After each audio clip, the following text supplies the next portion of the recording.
हरे कृष्णा। जगत गुरु श्रील प्रभुपाद की जय। आज हम श्रीमद् भागवतम के तीसरे स्कंद के 15वें अध्याय पर चर्चा करेंगे। और उस अध्याय का नाम वैसे तो वैकुंठ लोक का वर्णन है, लेकिन प्रसंग क्या चल रहा है? प्रसंग चल रहा है कि सभी देवी देवताओं ने पूछा था ब्रह्मा जी से कि इतने सारे प्रॉब्लम्स कहाँ से आ रही हैं, सांस लेना मुश्किल हो रखा है। तो ब्रह्मा जी एक्चुअली में वो एक्सप्लेन कर रहे हैं वैष्णव ऑफेंस को कि किस प्रकार से वैष्णवों के प्रति अपराध हो गया। अच्छा, जब हम वैष्णव अपराध की बात करते हैं तो इसका एक और पहलू भी है, एक और दृष्टिकोण भी है, जो कि यहाँ पर आपको दिखेगा, पहले भी दिखा है और जैसे आगे बात चलेगी आपको उसके बारे में भी बताऊंगा। बहुत ही इम्पोर्टेंट है वो भी, उसको इग्नोर नहीं कर सकते, अनदेखा नहीं कर सकते उसको। तो हालांकि प्रसंग ये चल रहा है कि किस प्रकार जय विजय ने अपराध कर दिया था 4 कुमारों के प्रति, लेकिन अध्याय का नाम वैकुंठ लोक का वर्णन है। क्यों? क्योंकि एक वैष्णव, एक भक्त जो है, उसको जैसे ही मौका मिलेगा वो भगवान और भगवत धाम जो है उसका वर्णन शुरू कर देगा। वो उसके लिए ये स्वाभाविक है ये बात करना। और जैसे ही ब्रह्मा जी को मौका मिला उन्होंने वैकुंठ लोक का बड़ा विशद वर्णन किया, और जैसे ही मौका मिला भगवान की सुंदरता का भी बड़ा विशद वर्णन किया।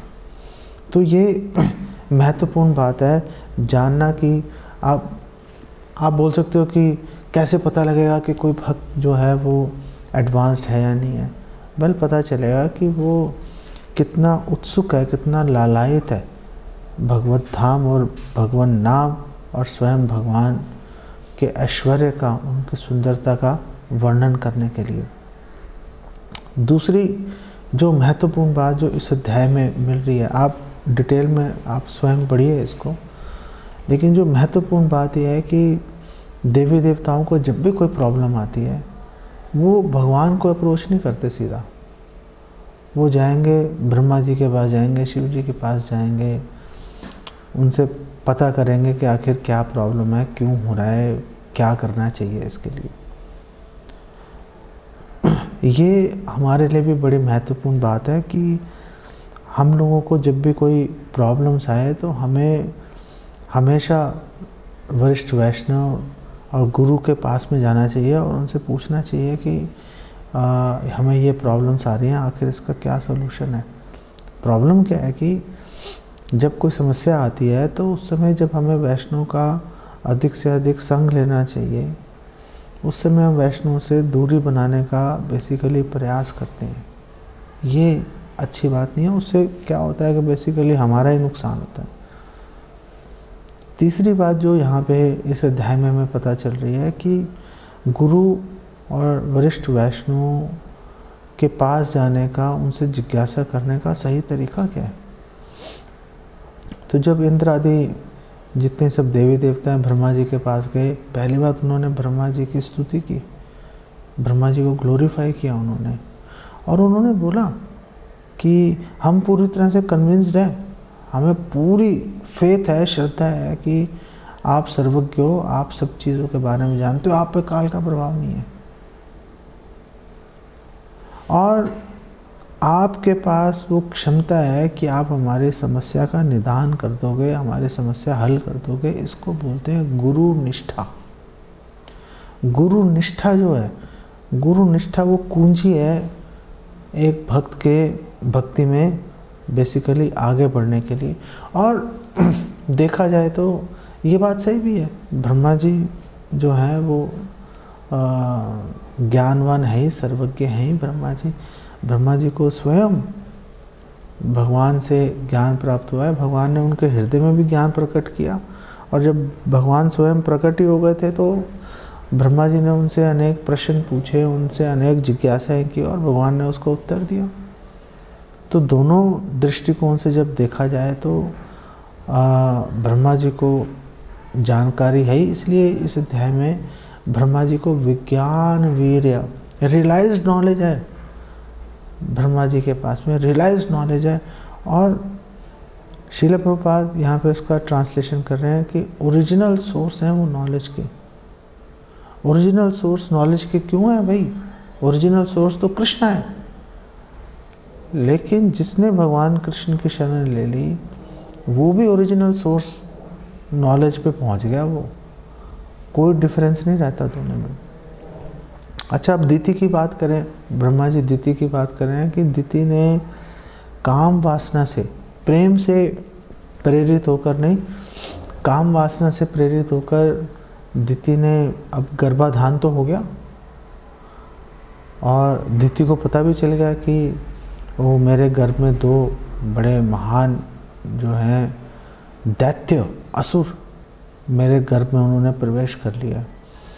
अब क्योंकि दिति है तो एक वैष्णव, एक साधु का संग कर रही है, एक अच्छे परिवार से है, कोमल भावनाएं हैं, किसी को नुकसान नहीं पहुंचाना चाहती, इसलिए दिति ने जो डिलीवरी है उसको 100 साल तक उसको डिले कर दिया उसको, ताकि भक्तों को, वैष्णवों को, देवी देवताओं को, साधु महात्माओं को थोड़ा सा उनको अवसर मिल जाए। चलो जो प्रॉब्लम आनी है वो तो अब आके रहेगी, लेकिन एटलीस्ट उनको कुछ समय जितना डिले कर सकें उतना उसको डिले कर दें। ऐसे ही अगर भक्तों के समाज में किसी के ऊपर कोई निर्णय की घड़ी है और कोई बहुत ही गलत कार्य करना पड़ा है तो एक भक्त को जितना हो सके उसको जो है पीछे धकेलते रहना चाहिए। हो सकता है समय के प्रभाव से समस्या का समाधान हो जाए। ब्रह्मा जी ने कहा देखो पूरा संसार जो है, भौतिक जगत, वो वैदिक शिक्षाओं पर, वैदिक नियम कानूनों से चल रहा है, और ऐसे ही चल रहा है जैसे बैल है उसके नाक में जो है रस्सी डाली हुई है, वो रस्सी से ऑपरेट हो रहा है। तो ये जो वेदों की शिक्षाएं हैं रस्सी के समान है, उसके बगैर बात नहीं बनेगी। इसका मतलब क्या है? इसका मतलब यह है कि इंद्रिय तृप्ति भी वेदों की शिक्षाओं के अनुसार करनी चाहिए। तो क्या कह रहे हैं वेद? वेद कह रहे हैं, भगवान कृष्ण भगवद गीता में कह रहे हैं कि देखो, अगर आप मैथुन धर्म में प्रवृत्त होना चाहते हो तो धर्म के नियमों के अनुसार प्रवृत्त होइए। इसका मतलब है कि केवल और केवल संतान की उत्पत्ति के लिए मैथुन धर्म में प्रवृत्त होना चाहिए, अन्यथा पाप का कारण बनता है बेसिकली। अब प्रश्न ये उठता है कि इंद्रिय तृप्ति कितनी करनी चाहिए, कितना विषय भोग करें? तो श्रील प्रभुपाद एक्सप्लेन कर रहे हैं उतना भोग करना चाहिए जैसे नमक है। जो इंद्रिय तृप्ति है नमक की तरह है, अगर कम डालोगे स्वाद नहीं आएगा, ज़्यादा डालोगे कड़वा जहर बन जाएगा, वो तो भी खाया नहीं जाएगा भोजन। तो बस उतना ही इंद्रिय तृप्ति करो कि जिससे आपका जीवन सुचारू रूप से चल जाए। भगवान कृष्ण भगवद गीता में कह रहे हैं युक्ताहार विहारस्य। ये बड़ी महत्वपूर्ण बात है, ये बड़ी महत्वपूर्ण बात है। तो देवी देवताओं ने पूछा था ब्रह्मा जी से कि ये गर्भवती दिति हुई है, परेशान हम हो रहे हैं, आखिर प्रॉब्लम क्या है, कहाँ पर दिक्कत आ रही है? तो ब्रह्मा जी ने बोला कि इसके पीछे जो है मेरे 4 पुत्र जो पहले सर्वप्रथम जिनका जन्म हुआ था, सनक, सनातन, सनंदन, सनत कुमार, तो ये चारों बिल्कुल छोटे बच्चे, हालांकि सबसे पुराने हैं, ब्रह्मा जी के बाद उन्हीं का जन्म हुआ बेसिकली, लेकिन फिर भी एक बच्चे की तरह लगते हैं। और बच्चों जैसी अबोध निश्चलता के साथ ये चारों भाई जो हैं वो चलते चलते वैकुंठ लोक पहुंच गए। और वैकुंठ के अंदर इन्होंने 7 द्वार थे, 6 क्रॉस भी कर दिए। 7वें पे जय और विजय खड़े थे और जय विजय ने रोक दिया, भाई कहाँ जा रहे हो, रुक जाओ। और जैसे ही ब्रह्मा जी ने वैकुंठ लोक की बात की कि वो वैकुंठ लोक पहुँचे, वैसे उन्होंने वैकुंठ लोक का वर्णन करना शुरू कर दिया कि किस प्रकार से जो है वैकुंठ लोक में सभी जितने भी लोग हैं सब चतुर्भुज हैं और सबका रंग भी नीला है, भगवान की तरह बिल्कुल दिखते हैं। सिर्फ एक सुदर्शन चक्र, कौस्तुभ मणि और जो लक्ष्मी जी का निशान है स्वास्तिक का, बस यही डिफरेंशिएटिंग फैक्टर्स हैं। बाकी जो वैकुंठवासी हैं और भगवान के अंदर कोई बेसिकली भेद नहीं दिखाई देता। सारे वृक्ष कल्प वृक्ष हैं, फल फूल इत्यादि सब उनके पास भावनाएं हैं। और यहाँ पे बताया है कि किस प्रकार से जितने भी फूल हैं वो सब जो है तुलसी महारानी का, तुलसी देवी का विशेष सम्मान करते हैं, क्योंकि उन्होंने इतनी तपस्याएं की हैं भगवान को प्रसन्न करने के लिए। तो एक बड़ी महत्वपूर्ण बात यहाँ से निकल के आती है कि आध्यात्मिक जगत में हर चीज़ व्यक्तिगत है, पर्सनल है। कोई पुरुष है या स्त्री है या पिता है या माता है। भौतिक जगत में हम हर वस्तु को, हर व्यक्ति को हम निर्विशेष में हम उसको इम्पर्सनलिस्ट बना देते हैं। गंगा माता को गंगा नदी बना देते हैं, तुलसी महारानी को एक पौधा बना देते हैं, सूर्य को, चंद्र को एक ग्रह बना देते हैं। लेकिन हमारे शास्त्र बताते हैं कि जितनी भी नदियाँ हैं हमारी माताओं के समान हैं। वो उनके अंदर भावनाएं हैं, एक व्यक्ति की तरह है वो, और अपनी क्षमता के अनुसार भगवान की सेवा में लगी हुई है।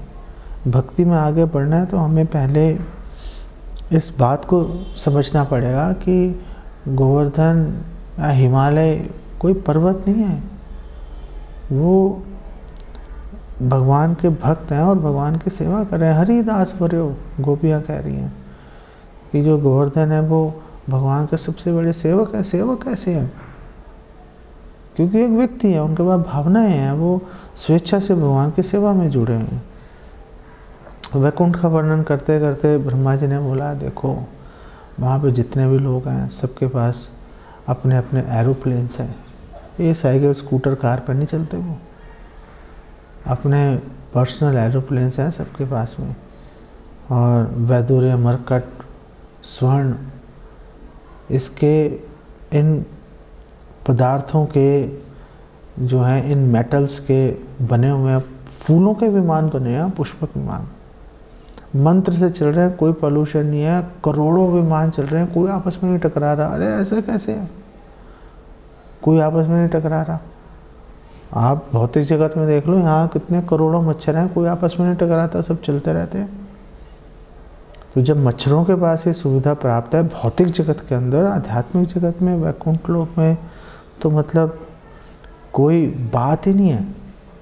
और फिर ब्रह्मा जी ने बताया कि देखो जो जितने भी वैकुंठवासी हैं उनके शरीर से माधवी पुष्प की सुगंध उनके शरीर से निकल रही है।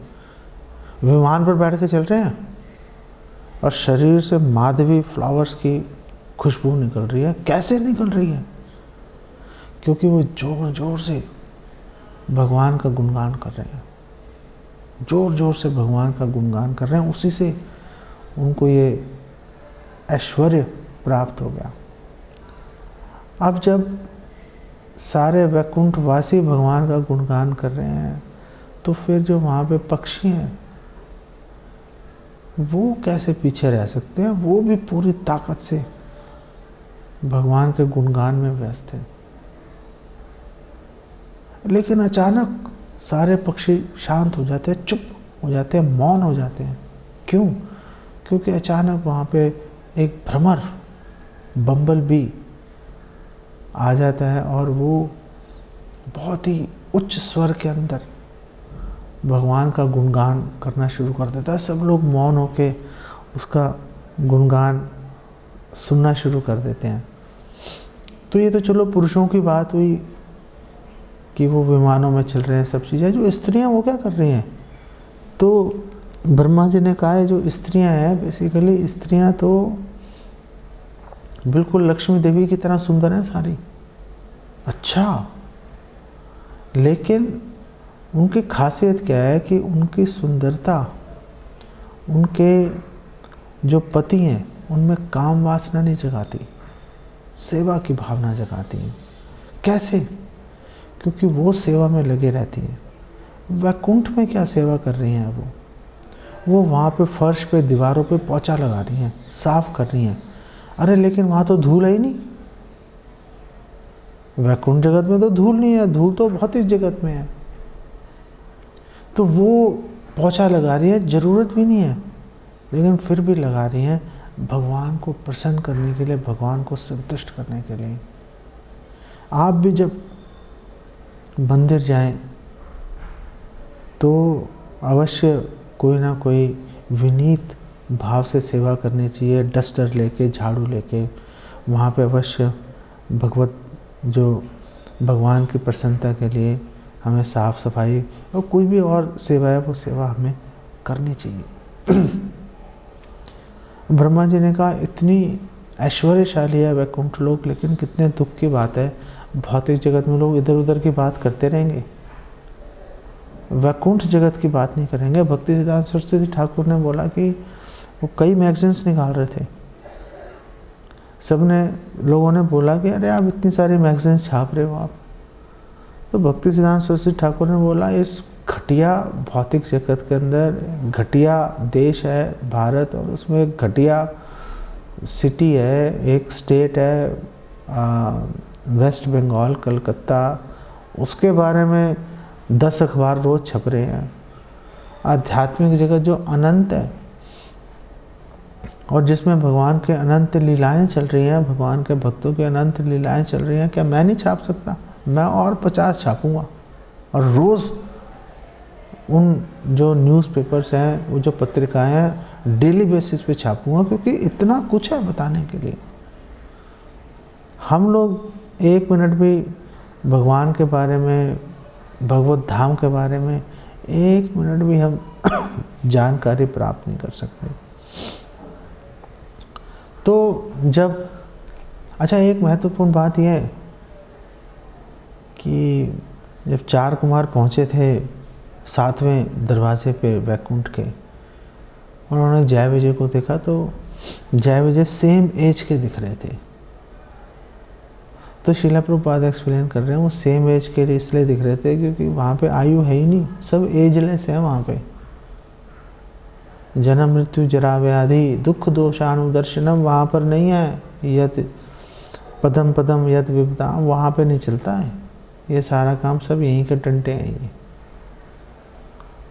ब्रह्मा जी ये एक्सप्लेन कर रहे हैं कि बिल्कुल सेम एज के दोनों लग रहे थे, जय और विजय। और जैसे ही उन्होंने रोका जय विजय ने, तो गुस्सा आ गया। 4 कुमारों को क्यों गुस्सा आ गया? इंद्र तृप्ति में बाधा पड़ने से गुस्सा नहीं आया, उनके सर्विस में बाधा पड़ गई। भगवान को जो देखकर भगवान के दर्शना अभिलाषी होकर इतने वहाँ पर आए थे, उसमें बाधा पड़ गई। इस कारण से उनको बेसिकली गुस्सा आ गया। और यहाँ पे क्रोध का वर्णन किया गया है, क्रोध को संबोधित किया गया काम अनुजैन, कि अनुज, काम का मतलब काम वासना, अनुज का मतलब छोटा भाई। जहाँ बड़ा भाई जाएगा वहाँ पे छोटा भाई जाएगा, जहाँ पे काम वासना जाएगी वहाँ पे क्रोध जाएगा। भगवान कृष्ण भगवद गीता में भी एक्सप्लेन कर रहे हैं कि किस प्रकार क्रोध व्यक्ति के मन में आ जाता है। कामात क्रोधो विजायते, काम से क्रोध की उत्पत्ति हो जाती है, इसलिए दोनों को भाई का दर्जा दिया गया।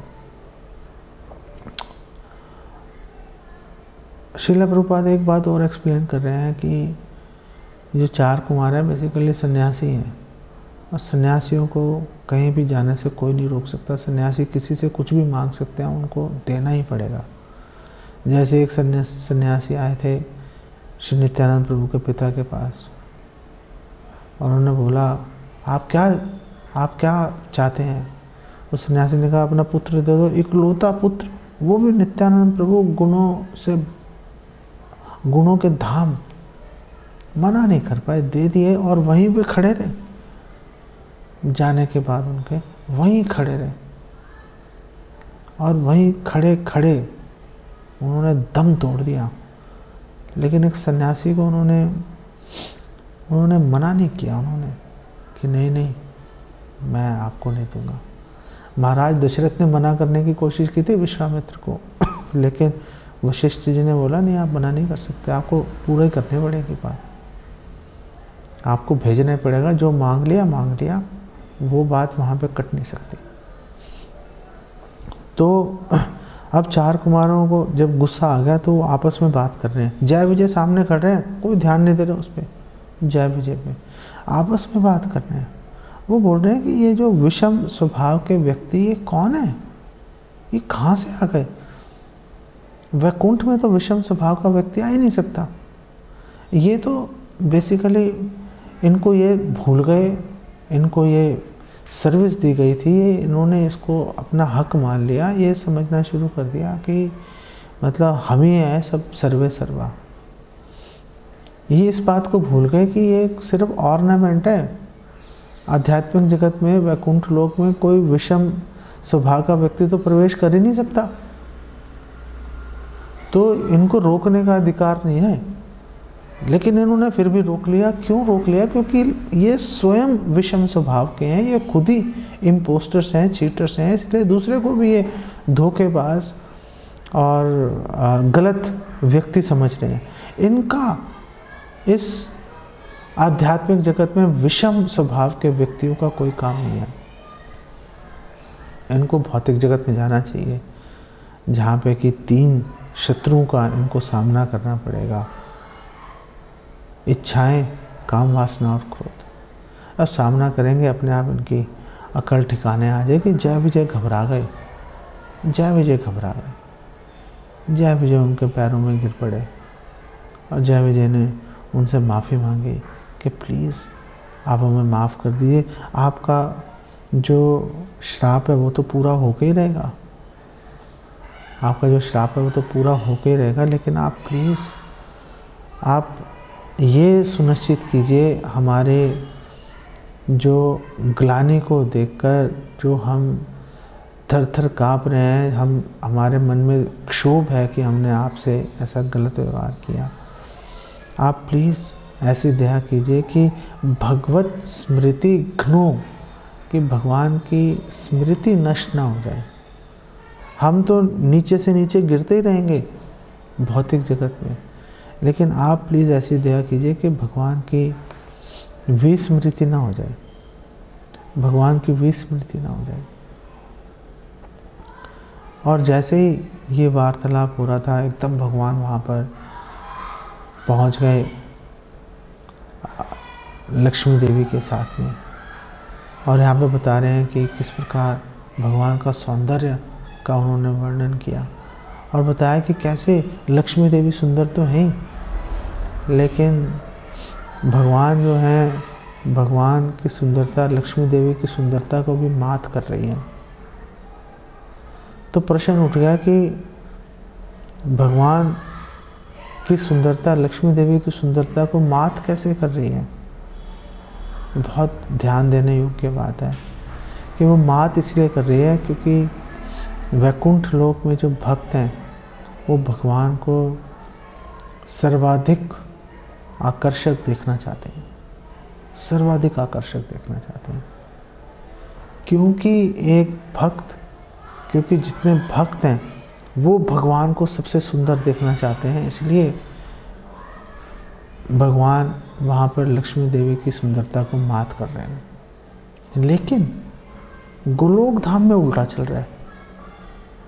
गोलोक धाम में भगवान कृष्ण श्रीमती राधा रानी की सुंदरता से परास्त हो रहे हैं। तो वो क्यों परास्त हो रहे हैं?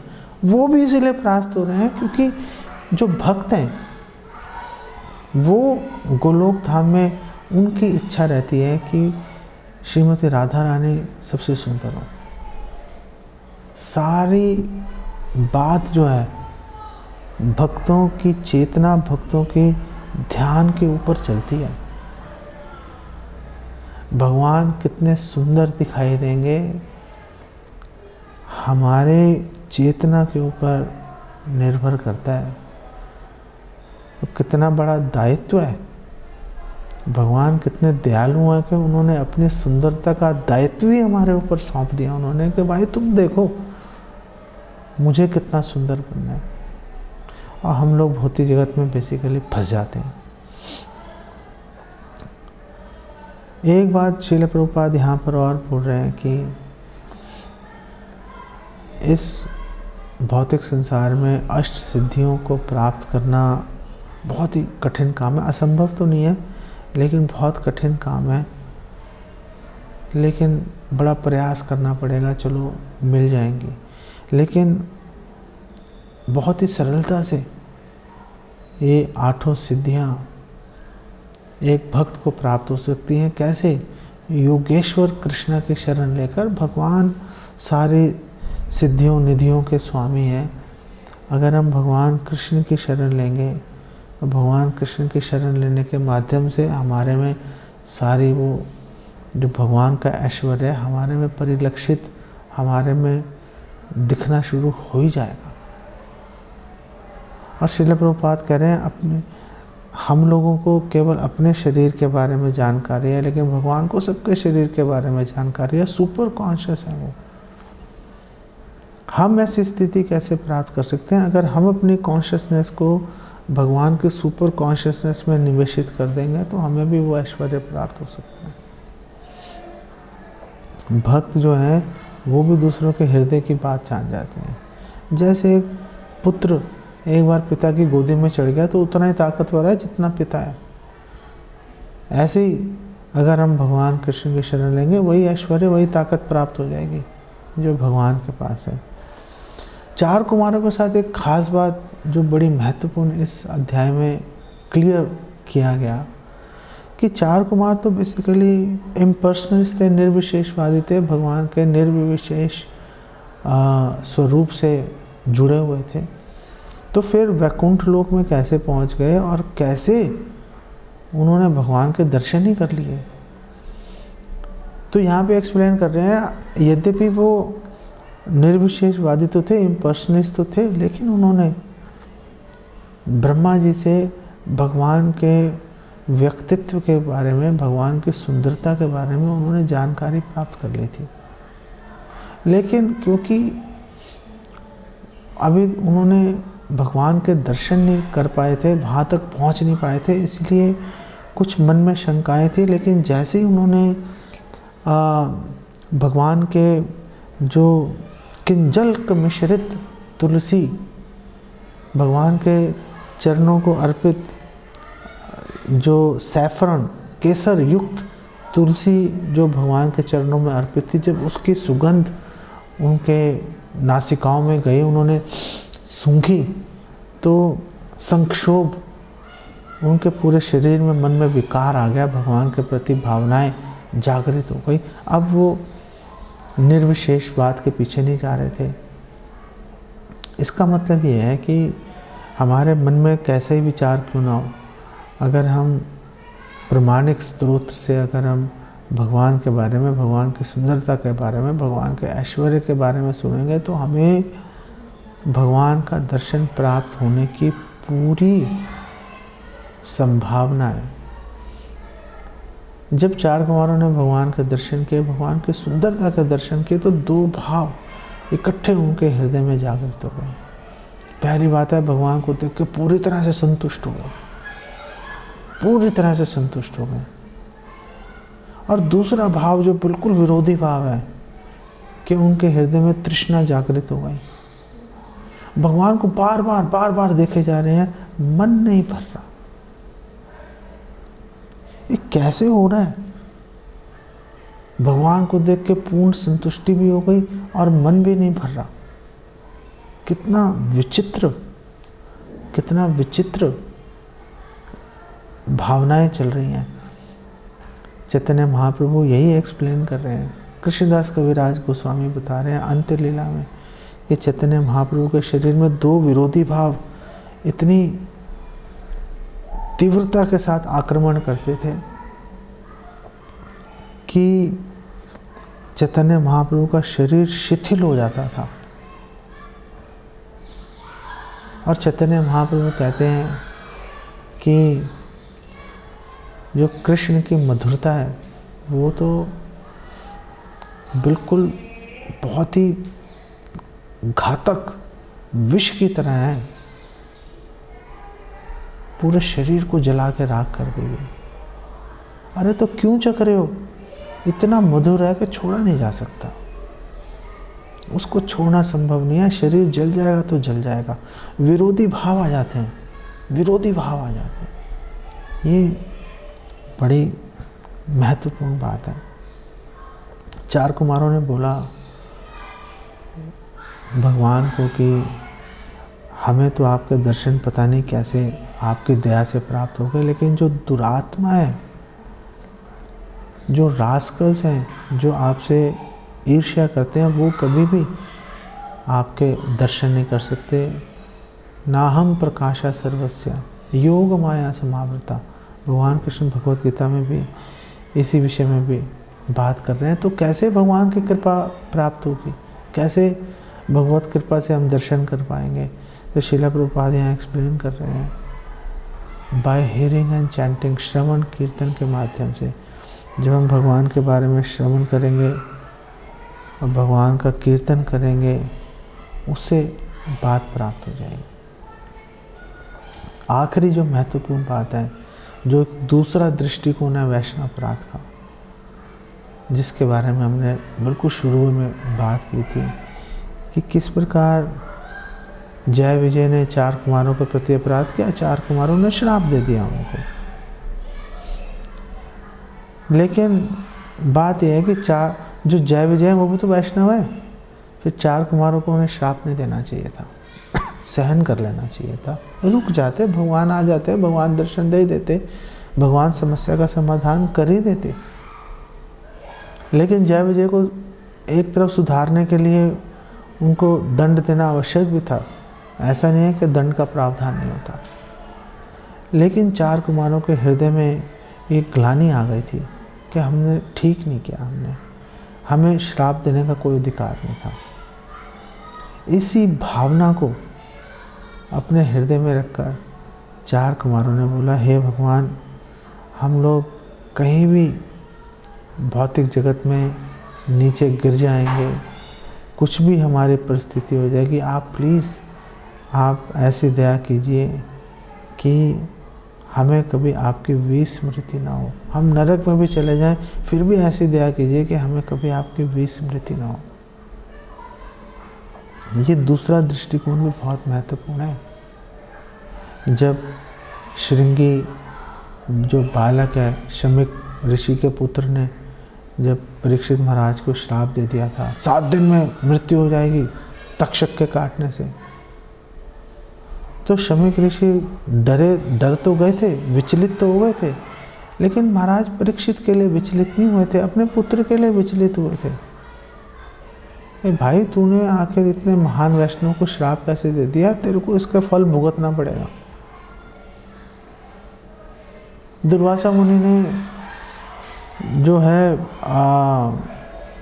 अम्बरीश महाराज को जब श्राप दिया और उनको मारने की कोशिश की, तो खुद ही प्रॉब्लम्स में फंस गए थे। तो अगर कोई वैष्णव अपराध करे आपके प्रति, तो सहन करना, एक वैष्णव होने के नाते सहन करना भी चाहिए, और वैष्णव अपराध से बचने के लिए भी सहन करना चाहिए, क्योंकि क्रोध करने से हमारा अपना अनिष्ट, हमारा अपना नुकसान है। इस बात को याद रखेंगे तो गाड़ी हमारी ठीक चलती रहेगी। इस वार्ता को हम यहीं पे विराम देते हैं। जगत गुरु श्रील प्रभुपाद की जय। हरे कृष्णा।